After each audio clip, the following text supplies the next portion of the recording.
남아시아의 긴장이 다시금 세계의 이목을 끌고 있다. 인도와 파키스탄 간 전면전 위기가 고조되며 핵전쟁 우려가 제기되었다. 도널드 트럼프 미국 대통령은 휴전 협상을 성사시켰다고 자화자찬했다. 하지만 휴전 발표 몇 시간 만에 파키스탄이 중국산 드론으로 공격을 재개했다. 인도 국경 지역의 전초기지와 방어선이 큰 피해를 입었다. 이로 인해 양국의 휴전 합의는 사실상 무효화되었다. 파키스탄의 공격 배후에는 중국의 전략적 개입이 있다는 분석이 나온다. 중국은 남아시아 위기를 미중 무역 협상의 카드로 활용하고 있다.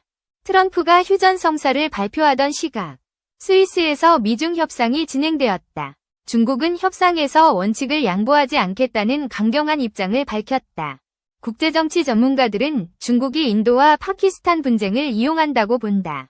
파키스탄 부총리 이샤크 다르는 물 문제가 해결되지 않으면 전쟁이 재개될 수 있다고 경고했다. 인도는 인더스강 물 공급 중단 등 비군사적 제재를 유지하고 있다. 파키스탄은 식수와 농업의 90%를 인더스강에 의존한다. 물 문제가 해결되지 않으면 전면전 가능성이 높아진다고 그는 밝혔다. 인도는 파키스탄의 핵시설을 선제적으로 무력화하려는 전략을 구사했다. 파키스탄의 주요 공군기지인 누르칸과 사르고다가 공격 대상이 되었다. 인도의 공습은 파키스탄의 JF-17 전투기와 조기 경보기를 파괴했다. 특히 중국산 방공망은 인도의 폭격을 막지 못하고 초토화되었다. 누르칸 기지는 파키스탄의 핵사령부로 핵무기 이동 경로로 활용된다. 키라나힐스 지하 핵저장 시설과 연결된 요새화된 군사지역이다. 인도의 공습은 파키스탄의 핵무기를 무력화할 수 있음을 보여주었다. 파키스탄은 중국의 지원을 받아 핵 위협을 유지하려 했으나 실패했다. 인도는 핵 선제 불사용 정책을 고수하지만 방어 전략은 강경하다. 파키스탄은 핵 사용 자제 정책을 명시하지 않아 긴장이 고조되었다. 중국산 방공망의 부실함이 파키스탄의 패배를 가속화했다는 평가다. 파키스탄은 결국 긴급 휴전을 요청하며 항복에 가까운 태도를 보였다. 뉴욕타임스는 파키스탄의 군사행동이 중국의 승인 없이는 불가능하다고 보도했다. 파키스탄은 중국의 최대 군사 경제 동맹국으로 막대한 지원을 받아왔다. 중국은 파키스탄에 전투기, 드론, 방공망, 위성 등을 제공했다. 최근 파키스탄은 중국과의 통화 스와프 한도를 400억 위안으로 늘려달라고 요청했다. 인도 정보당국은 파키스탄군 드론 및 방공망 운영에 중국 인력이 개입했다고 분석했다. 중국은 남아시아 패권 경쟁에서 실체를 드러내며 군사적 개입을 감행했다. 중국 관영 매체는 제-20 전투기가 인도 전투기를 격추했다고 자랑했다. 하지만 이는 과장된 선전으로 실제 전장에서 중국 무기는 약점을 드러냈다. 인도 국경에 배치된 한국산 K9 자주포 100대가 압도적 위력을 발휘했다. 파키스탄의 중국산 SH-15 자주포는 K9에 비해 열세를 보였다. K9은 52 구경장 155mm 포신과 자동화된 사격 통제 체계를 갖췄다. 최대 사거리 40에서 50km로 정밀 타격과 신속한 기동성을 자랑한다. 파키스탄의 SH-15는 사거리와 활용면에서 K9에 미치지 못했다. 인도는 히말라야 산악지대에서 K9 위 기동성을 활용해 우위를 점했다.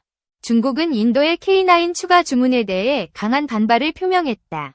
중국 군사 채널은 K9 수입이 인도에서 중단되어야 한다고 주장했다. 인도는 히말라야 국경에서 기존 탱크의 한계를 극복하고자 했다.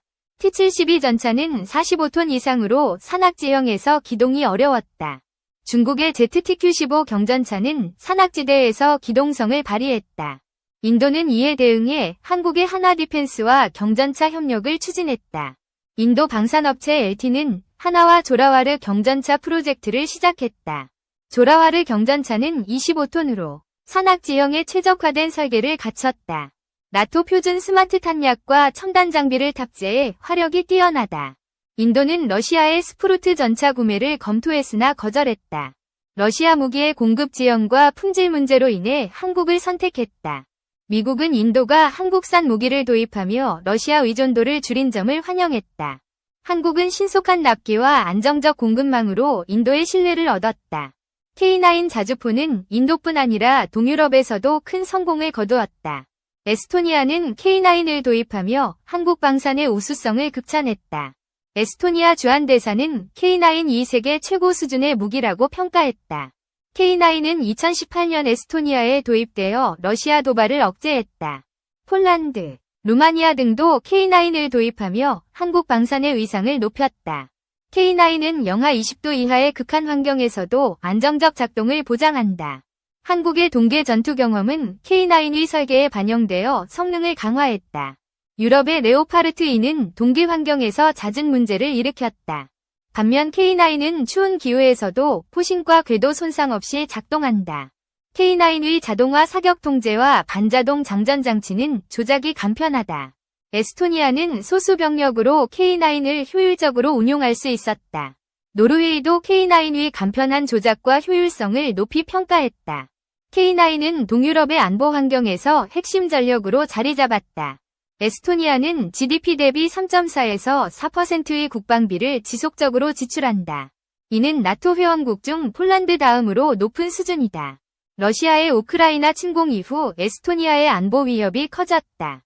K9은 러시아의 군사적 팽창을 견제하는 데 중요한 역할을 한다. 에스토니아는 K9 도입으로 구식 무기를 우크라이나에 지원했다. 한국의 신속한 납기는 에스토니아의 전력 공백을 최소화했다. 폴란드는 K9 현지 생산을 통해 한국과 상생 협력을 모색한다. 에스토니아도 한국과의 방산 협력을 더욱 강화할 계획이다. 한국 방산은 2024년 급성장하며 2025년 대규모 수출을 기대한다. K9은 인도 파키스탄 충돌에서 한국 방산의 위력을 세계에 알렸다. 인도는 K9의 성공을 바탕으로 추가 도입과 협력을 논의한다. 하나디펜스는 K9과 경전차로 글로벌 방산 시장을 공략한다. 중국의 부실한 방공망은 한국 무기의 우수성을 부각시켰다. 파키스탄의 핵시설 무력화는 중국 무기의 한계를 드러냈다. 인도의 공습은 K9의 화력과 정밀도로 성공을 거두었다. 한국은 인도와의 협력을 통해 중남아시아 방산 시장을 확대한다. K9은 단순한 무기가 아닌 한국의 기술력과 신뢰의 상징이다. 인도 파키스탄 충돌은 한국 방산의 글로벌 위상을 높이는 계기가 되었다. 한국은 신속한 납기와 첨단 기술로 세계 방산 시장을 선도한다. K9의 성공은 한국이 6세대 전투기 개발로 나아갈 발판이 된다. 인도는 K9과 경전차 협력을 통해 중국의 패권에 맞선다. 한국 방산은 동유럽, 중동, 아시아에서 연이어 성공을 거두었다. K9은 러시아, 중국의 무기를 압도하며 글로벌 표준이 되고 있다. 한국은 사우디, 폴란드, 인도와의 협력으로 방산 강국으로 도약한다.